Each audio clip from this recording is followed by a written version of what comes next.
Hello, and welcome back to another TMF podcast. The hosts who will be lighting a fire under your ass this week will be Josue, an aspiring Marine Corps officer who is currently finishing up ROTC and his bachelor's degree in the Criminal Justice Program.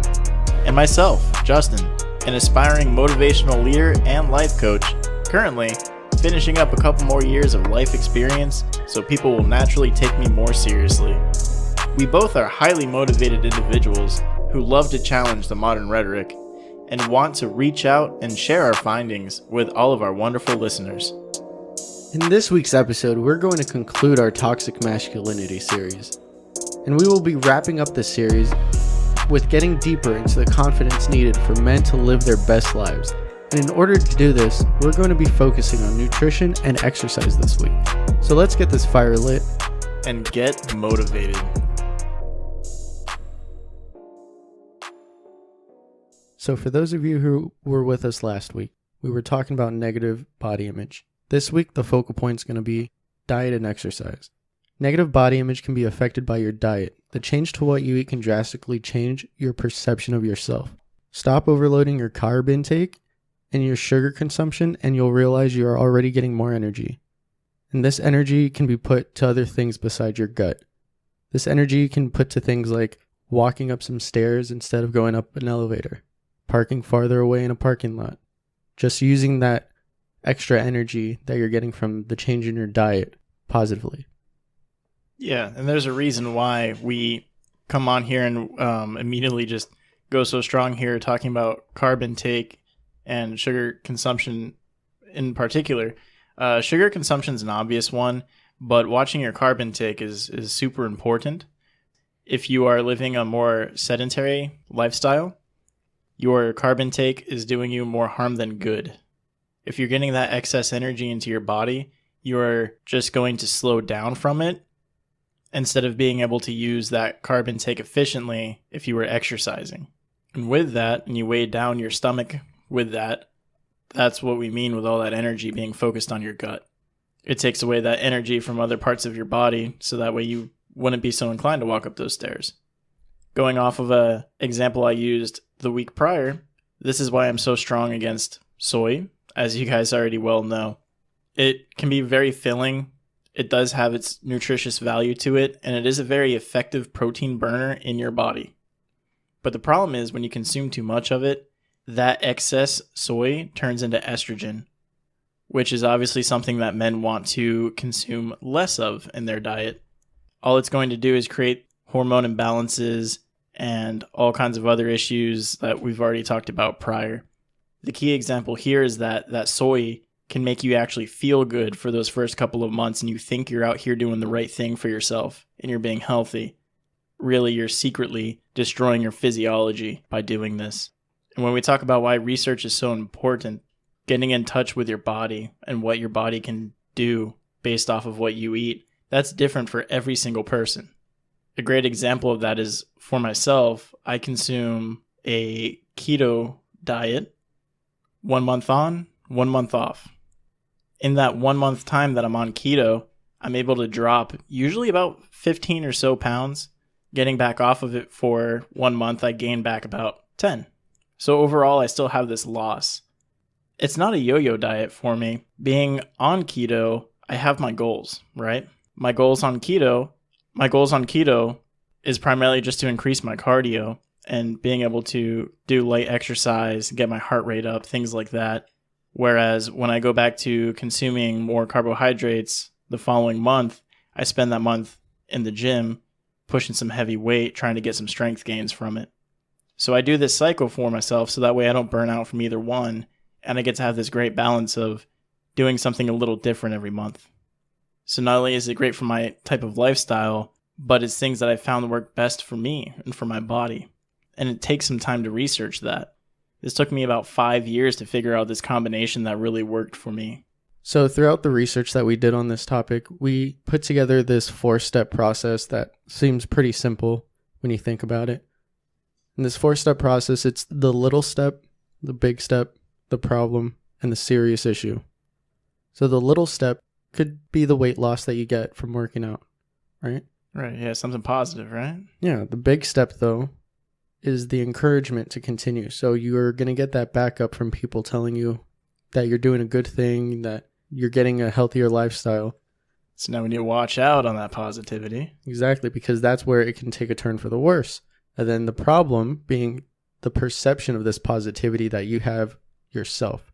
So you can overanalyze and think that you're doing a good job and living this healthier lifestyle, but then you end up losing too much weight. Yeah, because you think if you keep your reward system there, if you keep losing, you get rewarded for it from your peers, right? Yes, but that's where it can turn into a serious issue, which is a disorder. For example, let's say that there's a teen who intends to drop a few pounds. This can very well turn into that feedback loop of the 4-step process. The pounds that he starts to drop start to make him feel better about himself. So then he starts getting that positive feedback from his peers. But this is where it seems to get tricky, because then he starts to be convinced that he needs to lose more weight to reach this end goal. But dropping a pound or two at a time doesn't seem to be effective enough. And now he's not losing weight for health purposes or for his mental perception of feeling better about himself. He's now consumed with losing weight. And with that, his behaviors may qualify him for this diagnosis of anorexia, which we don't typically relate to men having. And this is something that we wanted to bring up because things like anorexia and bulimia aren't the social norm or in the headlines for men having these eating disorders. Usually when you think of a man having an eating disorder, you think of something along the lines of obesity. Yeah. Obesity, or even with like some of these bodybuilders out here that are just consuming way too many things and they're destroying their livers, because you should not eat 4 pounds of chicken a day. That's probably not healthy for you. I don't think I need to be a nutritionist to tell you that. Yeah, and even with these bodybuilders, they can be taking illegal supplements and not the correct forms of supplements that are good for you. Yeah, because they get away from that result that they want and they just continue working on that process. Build more muscle, lose more weight. That ties into last week when we talked about vanity and trying to flaunt that lifestyle of this perfect image and this big muscular guy that social media puts out there that men have to achieve. Yeah, and for us to achieve that, it seems like we need to hit these illegal substances on the market, but for that exact reason. You are chasing an unrealistic standard at the end of the day. Now, of course, there are ways you get out there and do it properly and efficiently, and unless if you're ready to devote 60 hours a week for the rest of your life to it, it's probably not for you. Don't think you can get there by cutting on the work that has to be put into it. Yeah, there's no easy way into this when you're talking about a healthier lifestyle. Yeah. Getting back into the feedback loop, though, it's funny how we seem to have this cycle in our human nature to think circularly. The perfect example I have to explain that actually comes from one of my favorite childhood movies. And this part seems a little satirical when you actually look back at it, even though it's just a funny as hell clip. Yeah. Yeah, it comes from Austin Powers, and it has to do with Fat Bastard. Yes, that is his name. He's a character in the movie. Fat Bastard is what you would consider to be a fat bastard, and he goes on to say, "I'm unhappy because I eat, and I eat because I'm unhappy. It's a vicious cycle. Now, if you would excuse me, there's somebody I need to forgive. Myself." So perfect. And it's funny because it's just the scene from the movie that is just hilarious when you get the full context of it. But there is a reality to that. You're unhealthy. You're unhappy with the way you are. So it's perfectly natural that you're going to go stress eat. All that's going to do is put you further away from what you want to accomplish. So we need to be careful and recognize those feedback loops and make sure we stay away from those in every aspect of our life. They're never good for people. And people that suffer with that feedback loop could tend to have that negative perception of themselves, and that's why it causes that feedback loop, like Justin just said. Either they eat too much junk food and they consider themselves fat, or they don't eat at all and they become anorexic. That's still that psychological problem that happens. When talking eating disorders, men can develop almost every single type of eating disorders a woman can get. but men with anorexia may have different signs and symptoms than their female counterparts, mostly because men may need gender-specific treatments in order to both understand and overcome their anorexic concerns, things like RTR. And the reason why I want to bring this up about anorexia is because there was this poll that I found while doing some research, and the link's down in the video description below. There was a poll of adolescents cited by the National Eating Disorders Association, where researchers found that 33% of males used unhealthy behaviors to control weight. Yeah, that's pretty legit, man. 1 in every 3 guys out there that you think are healthy because their weight is in check, and they're the furthest thing from it. Whatever they're doing, there's something going on in their life that they're doing to keep that weight in an unhealthy manner. That's why you can't just look at the surface. And it's another reason why you should be able to confide in your friends. Why you should be able to tell them, hey, I'm going through this thing that I'm feeling a little self-conscious about myself. You want to be able to voice that so they can also hold you accountable on making sure you're dieting and maintaining these healthy behaviors when you're trying to control your weight or workout. Definitely. That accountability can go a long way. And there are reasons for getting that accountability, needing people to confide into, because obviously being overweight is a very serious issue. Right. First, we see that, as you mentioned, men and women can both obviously suffer from the same disorders, because we're talking about a mental state here. We have different symptoms of it. That's what's so interesting. And it does make sense because we can see how these disorders have a different type of public acceptance. When you see these habits for males versus females, you get 2 completely different responses. If a woman's overweight, she's supposed to feel empowered and beautiful. But if a man's overweight, he's a slob. What makes it any different? They both have this obesity issue going on in their lives. It's both toxic to their health. It's an unhealthy lifestyle, but we have to accept it with the one gender and slam it for the other gender. This is probably why the symptoms appear to be different, because men aren't willing to divulge as many things as a woman would when it comes to being overweight. They feel like they're not going to get the acceptance or the help that they need to fix that. They're just going to get shamed for it. And in a way, that's society making that toxic masculinity a normal thing for people to associate with. Right. We talk about now you're socially shaming men for being overweight. Right. Instead of just being there to actually help. Yeah. It's a shame, man. Being overweight is actually a pretty big issue, and it's something that can be solved with ease. There's some research done by thorn.com, which is THORNE.com, thorn.com. And they had a couple different researches done with a handful of different doctors who studied on overweight men.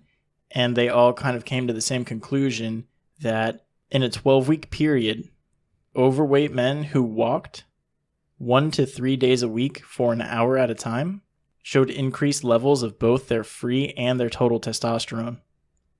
Seeing these effects, a lot of these doctors saw these effects even earlier than 12 weeks, but that seems to be the average there.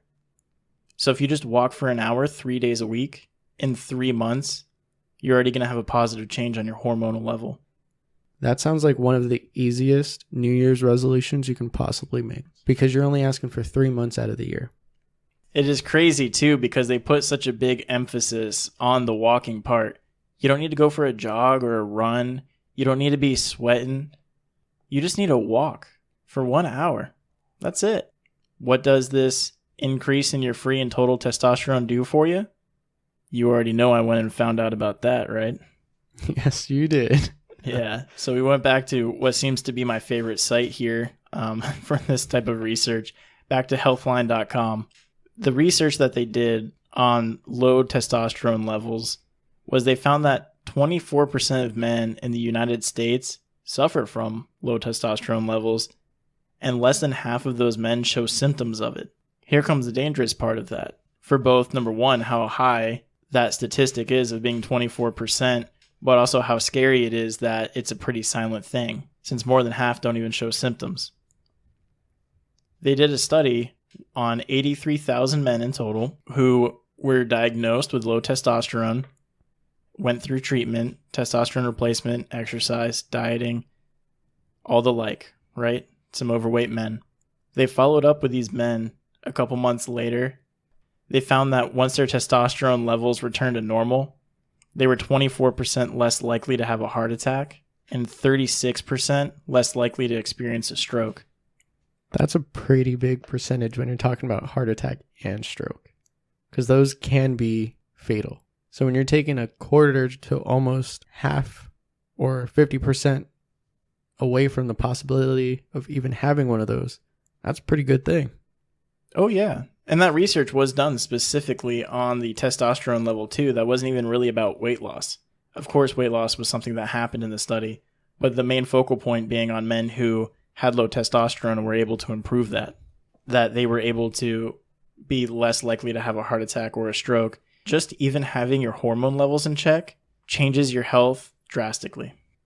These studies really go to show you that weight does have a strong relationship with your health, but you should understand that it's not a direct correlation to your health, because you could be having these underlying issues, which is why it's something that you need to figure out so that way you can get it taken care of properly.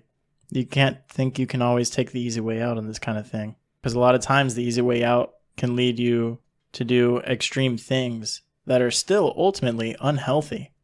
So even though your weight's affected by it, you didn't really do anything to improve your health.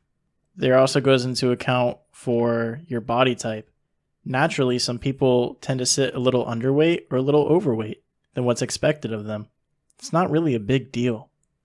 You just don't want to be emaciated, and you also don't want to be obese. As long as you feel comfortable in your body and you are capable enough to do whatever it is that you want to do, then you have the right body for yourself. And I like the point that you just brought up about comfortable and capable. We can tie this back into what you brought up about society accepting all shapes and sizes now in certain genders. But this is where people start to think that toxic masculinity is coming into form in things like the fat shaming or the bullying of people who suffer from different kinds of eating disorders, whether it's you're too big or you're too skinny. When in reality, you have to take in consideration that these people might just be trying to help you because they care about you and they care about your longevity. And this comes from our natural instinct due to our tribal motives of wanting our community and that tribe to stay around as long as possible. So if somebody in the tribe isn't capable of doing something for that community, they're going to point it out and make sure it's fixed because they want you around as long as possible to be efficient for your tribe. Yeah, it has nothing to do with your attractiveness. With my example there, when we talk about overweight females, they want to go on this self-empowerment trip and talk about their beauty. It has nothing to do with your beauty. It has everything to do with your health. That's the key factor. That's the important part. You can't tell me you're comfortable like that. You can't tell me you're capable of doing everything that you should be doing for some women that are this size. And it's a shame for them that we go around as a society and tell them that that's acceptable. It's a shame on us towards them. In the same way how it's a shame on us to bash men for being overweight for the same reasons. They're uncomfortable. They're incapable. We can see this, right? They know this.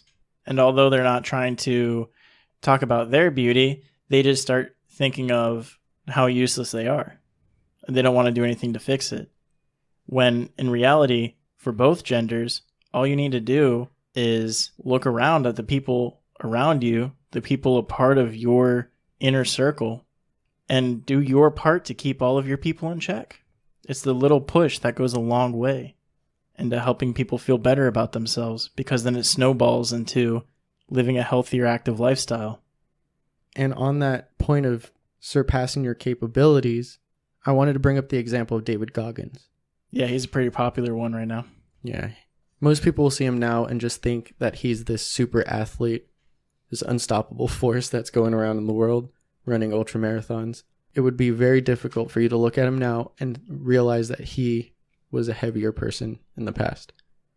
But it's due to that push from the people that cared about him and himself, that self-reflection, realizing that he wasn't living his life to his fullest potential that he made the decision to start exercising, to start working towards the better him. And now he's able to surpass that limit of what he thought was capable within himself. For example, running those ultra marathons where people can barely run a normal marathon and being fit at the same time. It's amazing when you can actually get out there and help people you care about, especially with this issue. You give them that right push and you help them change their mindset on these things, like these other perspectives that we're trying to give you guys here. And then you really start focusing on what your capabilities are. And then you realize that you can achieve things that seem impossible. Granted, very far and few in between will go that far like David Goggins did, but that's why he's able to come out now and be this motivational leader for millions of people and helping change millions of lives, because that's what he's called out to do. But for the rest of us, the rest of the normal people here that probably don't want to run for 24 hours straight, there's that practical sense of taking on that same mindset and just doing better for yourself. There's no shame in that. There's no bullying in that. It's honest, true help. And if that offends you, you're just not ready to accept either the help or you're not ready to accept who you are yet. We slid a little far off topic there. Coming back to toxic masculinity and talking about men's health, dieting, nutrition, exercise, testosterone levels. We see the effects of those testosterone levels, and the easiest way to boost those levels is by exercise. And then just to clarify, when he's saying exercise, we're not telling everybody here that's listening to us, start going to the gym. Exercise does not equate to the gym. You can do simple things like, based on what your body type is, let's say 100 push-ups a day challenge, right? You do 100 push-ups a day, you're going to end up seeing results within a month. It doesn't take much. Yeah, it's a pretty popular one, man. You can go on YouTube and watch those videos all day long. Yeah, and I bring up push-ups because you can start with wall push-ups. Just push yourself off the wall and then slowly start changing that degree. Yeah, that angle there. So again, it doesn't take much. Going to the gym, it's that support that you get from the exercising community. Because in reality, the gym is just a community of like-minded individuals and they're all going there for the same result. But once you start to think about going to the gym, they all vary and they all serve a different purpose. There are some gyms like LA Fitness where they tend to be made for overcrowded use of equipment and there tends to be a lot of people there. There are other gyms where more one-on-one and secluded or 24 hours, which that's where I started. But now, seeing my preference, I've started going to my free community gym because I know the essentials and I prefer having a free space to work out on my own. Yeah, because I can imagine that with your community gym being free and available to you, you probably don't have a whole lot of equipment, right? No, it's not much, but they just did a renovation, but it's still just like the essentials, like I said. Right. So that's where you already have that knowledge. You don't need all these cable machines for literally every different exercise that's out there. And some people do. That's why it's important to pick the right gym. And as you mentioned, it was easy for you to be able to cut down and go to a free one. Of course, money always plays a factor in our life here. The issue with the concept of gyms is that the first thing people always want to ask you is, well, how much does that one cost? Okay, well, how much does this one cost? Money isn't the reason that you pick a gym. There's nothing wrong with going to a cheap gym or an expensive one. It's all about that type of environment that you need for yourself. What type of individuals are there that are willing to give you that support and see things the way you see it? So don't just assume that you need to pick the cheapest one because you doubt you'll ever go. Because if that gym's not a good match for you, then you're right. You never will go. Yeah. Because that quality will affect your time spent there. And in that same sense where you just need the essentials, you take a walk down the street in your same community park, it's all convenient for you, it's perfect. And in my case, I go to a gym that's 24/7 because I'm one of those weirdos that like doing bench presses at 1 o'clock in the morning. The only gyms that are open at 1 o'clock in the morning are 24/7 gyms. So I have to pick that option no matter what. And then I work my way down to, of course, what type of spacing I need, what type of equipment I need. Location, and the area. Exactly. And that's why you have some of these other gyms that can appear to be overcrowded with either people or equipment. And some people really need this. If you're a newcomer to the gym and say you don't suffer from anxiety, that gym anxiety that's so common, it might be good for you to go to an overcrowded gym, one that's overcrowded with people. You're going to find help there. You're going to find the guidance you need. People are going to be there to help you out. They're going to be there to take care of you. And you'll be able to put yourself out there and get that done. Whereas if you're more of a common newcomer where you have that anxiety, and if you do, don't worry. Trust me, it's common. Almost everybody has it. Then it's best for you to pick a gym that's overcrowded with equipment, because you're going to walk around and kind of sit down in this one and figure out how it works. And over time, you end up learning all the machines, and now you can actually form a full workout and get things done. And to bring back a point that Iro made in the last episode when we interviewed her, just having that positive experience tie in with that mindset while you're having that workout is going to lead to you wanting to go again. So that's why it's crucial to surround yourself in that environment that's positive for your growth. Exactly. And to end the point on what gym you need to pick, just be sure that you don't pick it based off of how much it costs.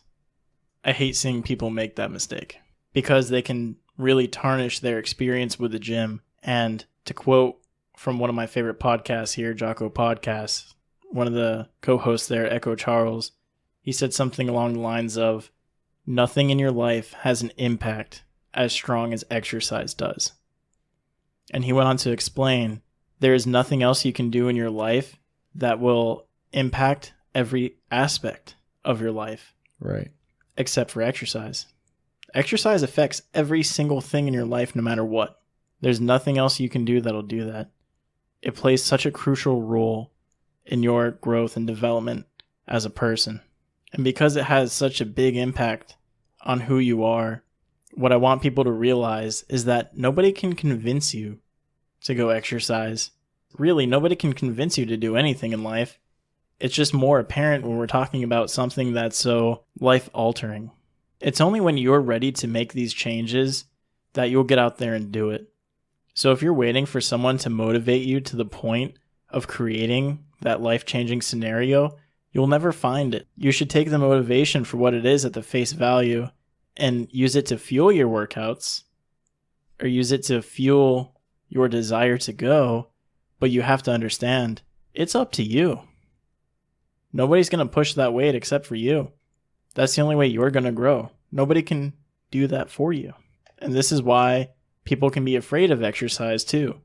It's kind of a double-edged sword there, because the same people who are waiting for this type of motivation or this type of inspiration to get out there and get it done, that they think somebody's going to be able to preach them into making these decisions for themselves, shows us one of the more common reasons why people fail to exercise.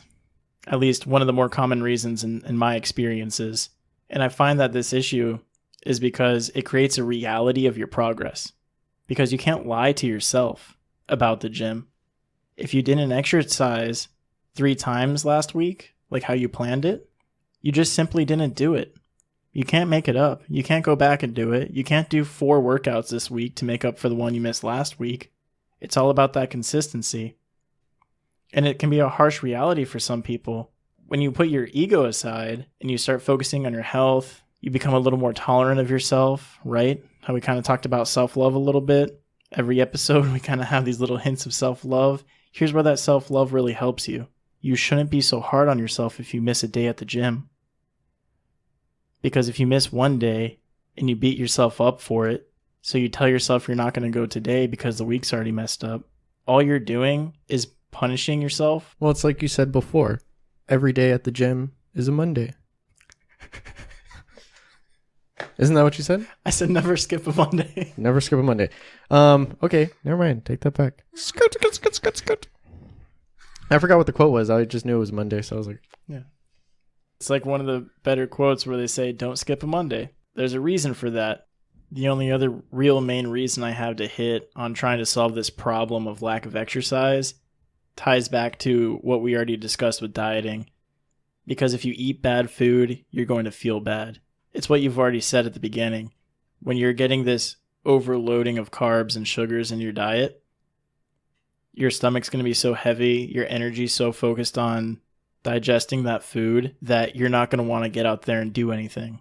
So when you start eating these lighter foods, you'll start making that change. You'll start seeing better performance in the gym. And at the same time, when you start going to the gym, you'll be more inclined to eat those lighter foods. Because I don't know about you, but the last time that I ate some good old Publix fried chicken and decided to run 3 miles, I ate the Publix fried chicken twice. One on the way down, one on the way up.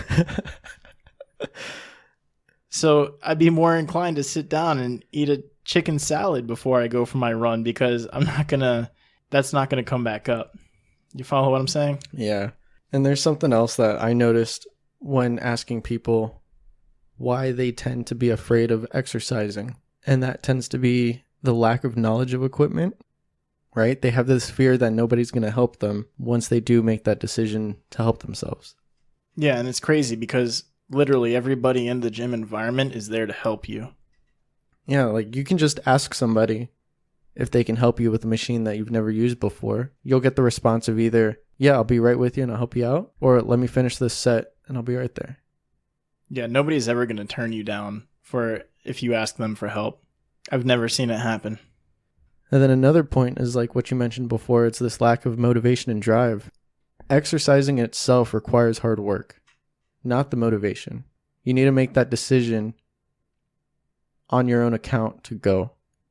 Yeah, some days are going to suck, but the delayed gratification after every month of progress will make it worth it. But a big one that I've seen lately are with people that just started going to the gyms, and it's that they're overworking themselves and they're not taking the correct steps in recovery. So they end up having delayed onset muscle soreness. Because of the lack of knowledge of this equipment, they tend to just overwork themselves instead of seeking that correct workout. And then after the workout, they tend to get sore and not take the BCAAs or the protein that they need to recover correctly. And this is why January is the busiest month of the year for gyms, and February is the slowest month of the year for gyms. Yeah, because people burn themselves out so fast. You have to think too. Being sore is part of it. Right. When that soreness goes so far as to delayed onset muscle soreness, or DOMS as they call it, that's when you know you overworked. Because you don't feel DOMS right away. You have a great workout.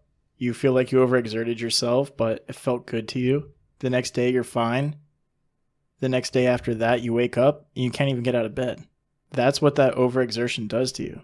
A lot of that, too, has to do with this social media perception of exercise. When people get in it and they start watching all these life coaches and fitness gurus that most of the time don't really know how to help new people, they're just there making their videos. And it seems so easy when they do it because they've been in the gym and they've been exercising. So their body is used to that physical work. Yeah, that fitness guru can sweat for an hour and be great afterwards, take their proper supplementation, move on to the next one, do the same thing the next day. But if it's your first time running in 10 years, you're not going to be able to sweat for 10 hours. That's just going to put you closer to the AED machine, man. Yeah, it's going to put your body in shock. Yeah, so overexertion is definitely a big issue there. I can understand that for sure. And that overexertion is so easy for people to do because they don't really get in the gym and set their ego aside. And on top of it, after they see what all these YouTubers and Instagrammers can do, they think that they can do similar things, and they go in the gym, and instead of starting off with an 80-pound bench press, they go to 145. Sure, they might be able to do a couple of reps like that, but can they really? Are they getting that proper form? Are they getting that full range of motion? Probably not. But they feel good about it because that weight number seems so high to them. And then that goes back to being honest with yourself. Because in the gym, the only competition you have is yourself. Right. I've seen so many people overwork themselves with just doing bicep curls with a 35 when they know damn well they should be using a 15-pound weight. Yeah, the body sway alone is the indicator there. There's no control. They just look ridiculous. And that's when I step in and I try to help them. Give them that tip like, you need to be steady. It needs to be controlled. The quality of the workout is better than focusing on how much you're lifting. Definitely. It's crazy too because we're kind of familiar with an extreme side of that. For those of you who don't know, back in high school, I did the pulley functions for the Marine Corps, which was just a way to get high schoolers to go and really learn about the military and see if it's what they want to do. And I'd go do workouts for the Marines, and I'd be having these lance corporals in my face chewing me out while I'm exercising. And you could just see the type of extremes that you would be pushed to on a daily level. And you see that too. And it's funny because even with that type of intensity being thrown at you, you still never got DOMs. They still made sure they pushed you in just the right ways. There is a science behind those levels of intensity that you can achieve. And this is getting back into doing the proper research and listening to yourself and doing what's best for you. And doing what's best for me is only having 3 episodes on toxic masculinity. There's so many things we can cover on this subject that, unfortunately, it is time for us to wrap this up. And we do want to take this time to actually conclude all of toxic masculinity instead of just these points that we've made today, because we have covered many different aspects. And of course, there are still many more aspects out there, but we felt that these are, even in some ways, if they're not the more major aspects of it or the most toxic ones, they're the easiest ones for men to grab a hold of and make the change they need to make. Because everything we've talked about ties into the confidence you need to have in yourself. If you become a stable foundation for yourself and you stop being swayed so much by everybody's opinion all the time, you're going to have a much clearer path in your life. You won't be so frustrated. You won't go through so many mood swings, because what's acceptable today might not be acceptable tomorrow. But if you know who you are and you have these strong, true values and you're confident in your values, then it doesn't matter what other people say. You know what's right. You know what's wrong. It's never changing. When you have this type of confidence, this type of inspiration that you can exude, you get rid of these toxic traits. When you know what's right and you get to do that every day because you know who you are, you believe in that, you believe in those fundamentals that guide you through life and help make you a better person, you have a greater impact in the world than what you think you do. And this is why if you start working on eliminating toxic traits from your life, it's better for everybody. The average social encounters that an adult in America has per day is 12. This means that you're going to be in contact with 12 different people every single day. And to put that in an easier term, if only 10 people listen to this, we've still managed to affect 120 people's day, because these impacts are so accumulative over time that if you look at everybody you have to talk to in 1 year, we're talking about over 4,000 people. And if you're going to be in a bad mood all the time and take this toxicity everywhere with you, that's a lot of people who are going to see that in you. So just remember that you really do make an impact on the world around you. You don't need social media to do that. That's a lot of people that you can come in contact with when you put it into numbers like that. So next time you're thinking you're going to have a bad day and blame everybody else for it, that's when you need to take this stat into effect. Oh, definitely. Because you want to put that blame on one person, and then here you are affecting 12 other people. So speaking of social interactions, we made a few of them to get some pure perceptions of what their idea of what toxic masculinity was. This is what we found. First person I asked, they brought up this example of sexuality shaming, right? So let's put this into terms that you would understand.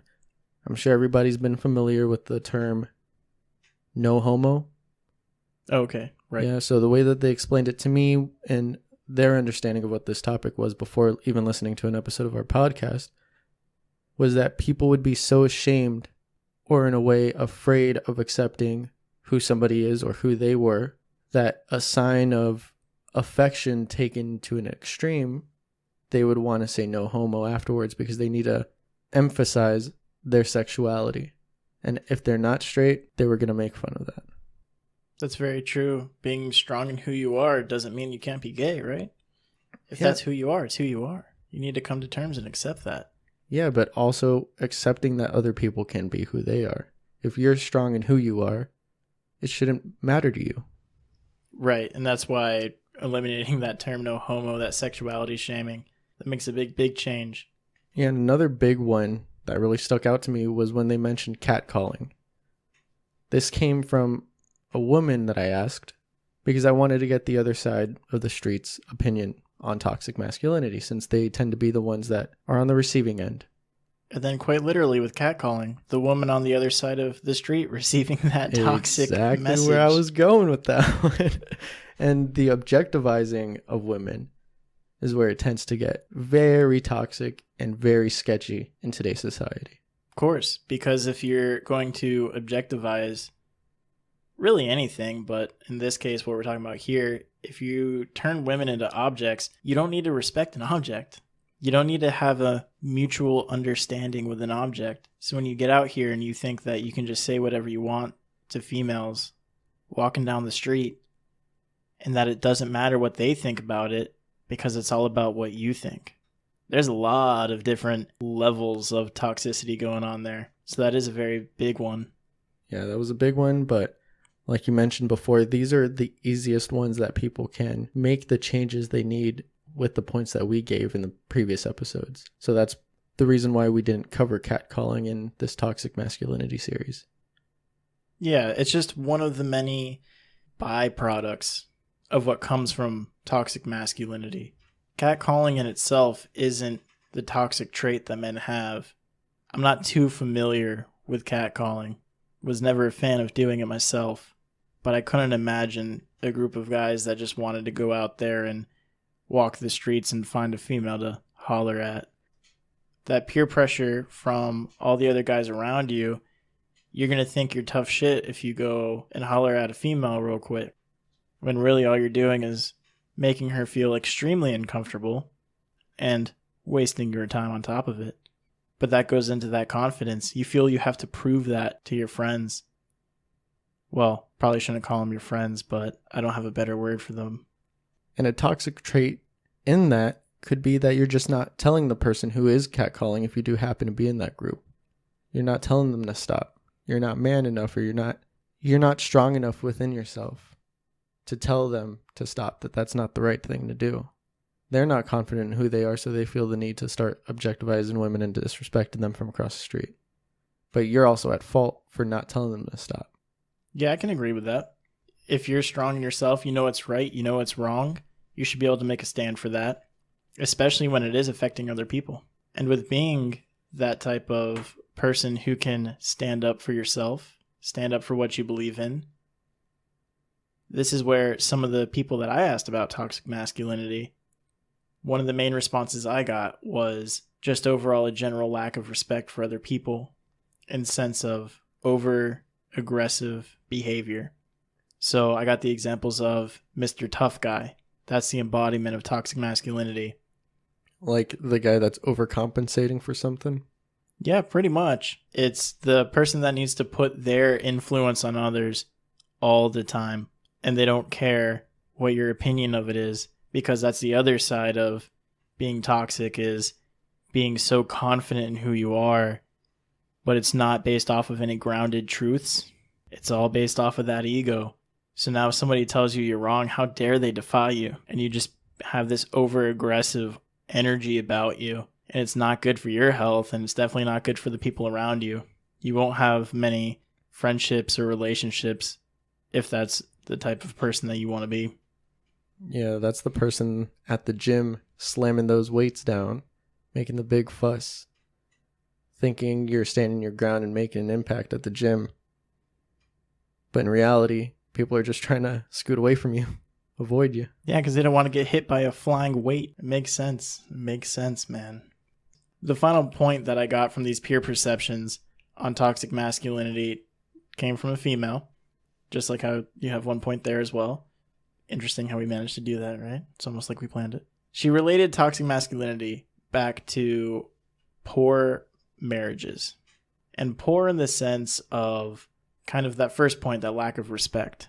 She said that it's toxic for men who cannot respect their other partner, right? The example was, if you work a full-time job as a male, then your wife should be the one to always do the dishes, always do the laundry, always clean the house, The point was that when the male would come home and the dishes weren't done or the house is a mess, he feels it's not his responsibility to take care of it. Yeah, it feels like it's not his job. He's already doing enough to support the family. Yeah, so his now job. He's going to put that out on the wife. Exactly, because his job is just making money. That's it. Everything else is on her. And that's that toxic traits that she saw in men, because they won't take that step back and realize, well, buddy, guess what? You kind of own that house too, right? Your wife has a bad day, just like how you have a bad day at work. You don't even need to say anything. If you see dirty dishes, you should probably get out there and just do them, right? I can see where that one comes from too, because that's also, like we mentioned in the first episode, that it can be passed down. If you grow up around that environment, you're going to think it's normal. Yeah. You're going to think that's the way to live, and you're going to start acting out that way. Yeah, because that's definitely a very silent form of it.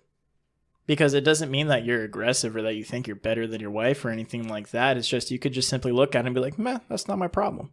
Right. And walk away from it. And then meanwhile, you're just in this dirty house because your wife's sick or something, right? And you don't see a problem with that. So that's going to be a silent killer of your marriage, of her respect for you, of your respect for yourself. Yeah, your respect for yourself is a big one, because then that can affect your health. Exactly. But getting all these different perceptions, I wanted to talk on mine. Going into the series, I had a different perception of what toxic masculinity was compared to what Justin had in mind.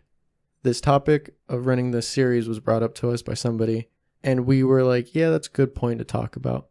But we weren't really agreeing on the same points. Yeah, it was funny because we sat down and said, okay, we're going to talk about toxic masculinity. And you said, okay, here are some points we're going to talk about. And I was like, well, that's not toxic. Yeah, so it's with all this research that we've done in the past month alone, that's led to my eyes opening to issues I didn't even think were problems. Or you as well. Oh, definitely. Definitely. Yeah, and the fact, like you mentioned earlier, with society, that it just keeps moving. Even with all these things occurring with people with poor marriages, with the catcalling, with the fat shaming or the body dysmorphia issues, it just keeps going forward. So it seems to give that perception that it's not a bad thing. It's not this big deal. When in fact, like you mentioned earlier with the statistic of the 10 people reaching out to 120 people a day, it harms more people than you would imagine. So from realizing that I need to communicate more when I get emotional about something and not just letting it build up, to reflecting on my nutrition and exercise habits to make sure I'm doing them properly. And these are things that I felt would only have an effect on myself. Ergo, have an effect on those around me. And that's the entire goal of this series, is not only to have that self-reflection within ourselves, and I mean Justin and I, but to also give those of you who choose to listen to us enough information and those examples that lead to you having that moment of self-reflection and clarity that leads to you changing those toxic traits that you may have. And to end up being the best man, well, hell, the best human you can possibly be.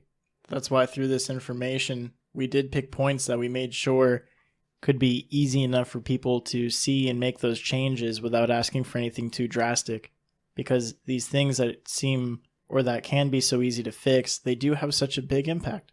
You'd be surprised at how many people are influenced by you a day.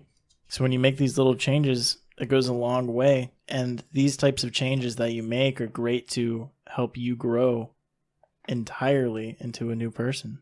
When we started getting into this series, after the topic was brought up, I was like, yeah, man, I have a pretty good grasp on toxic masculinity. I know what's going on here. Until, of course, you hit me with a couple points that I was like, well, that's not toxic, right? I was like, come on, bro. What do you mean? That's just men being men.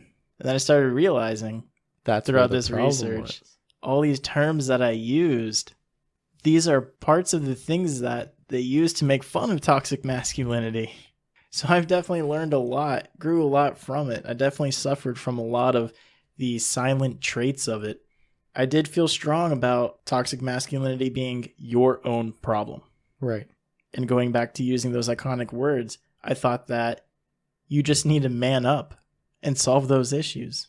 Do justice to yourself. But through these last couple of weeks here, I found the benefit of what that positivity can do for men when you just give them that little bit of a push.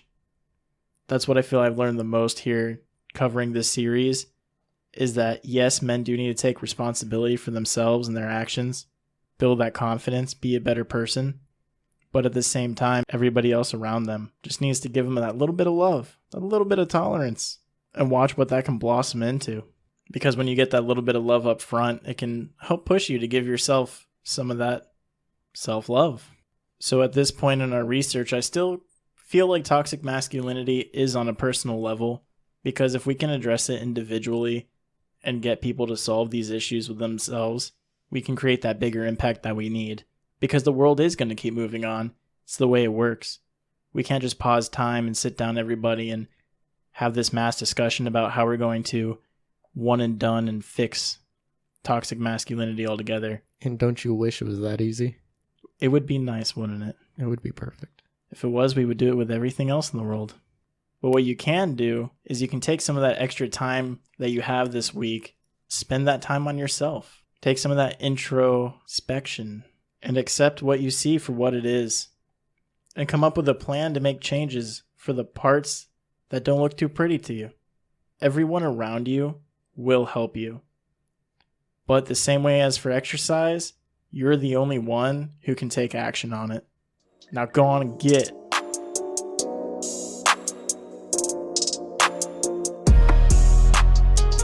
Alright guys, thank you for sticking around and being a part of this project of ours. Make sure to keep an eye out for next week's episode, as we are still going over some topic ideas as we intend to get away from such a heavy topic. Don't forget to like, share, and subscribe. Make sure to follow us on socials, which are posted down in the video description below. Thank you all, and we love you.